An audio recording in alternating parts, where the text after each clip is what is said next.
ఈరోజు బిఆర్ అంబేద్కర్ వర్ధంతి సందర్భంగా వైఎస్ఆర్ కాంగ్రెస్ పార్టీ మాజీ ఎమ్మెల్యే చెన్నకేశ్వరరెడ్డి గారి ఆధ్వర్యంలో ఈరోజు బాబాసాహెబ్ అంబేద్కర్ గారికి ఘనమైన నివాళి ఇవ్వడం జరిగింది. ఈరోజు మనము రాజ్యాంగం పాటిస్తూ ప్రజల మేలు కొరకు ఎన్నో ఎస్సీలకైతేనేమి బీసీలకైతేనేమి ఎన్నో రకాల రిజర్వేషన్లు కల్పించి ఈరోజు కూడా ఆ భారత రాజ్యాంగాన్ని మనం ఆచరించడం జరుగుతూ ఉంది.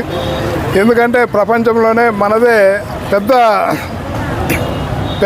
ఇది కాబట్టి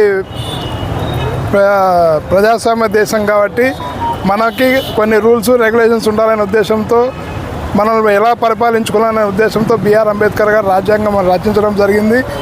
కాబట్టి ఈరోజు కూడా ఎస్సీలకు అదే రిజర్వేషన్ కంటిన్యూ అవుతా పోతా ఉంది. ప్రభుత్వాలు మారినా రిజర్వేషన్స్ కంటిన్యూ అయితేనే ఉన్నాయి. కాబట్టి మనమంతా బిఆర్ అంబేద్కర్ ఆశయాల కోసం కృషి చేయాలని మిమ్మల్ని అందరినీ కోరుతాను. ఈరోజు అది అవసరం అండి, తర్వాత మేము మాట్లాడతాం అది.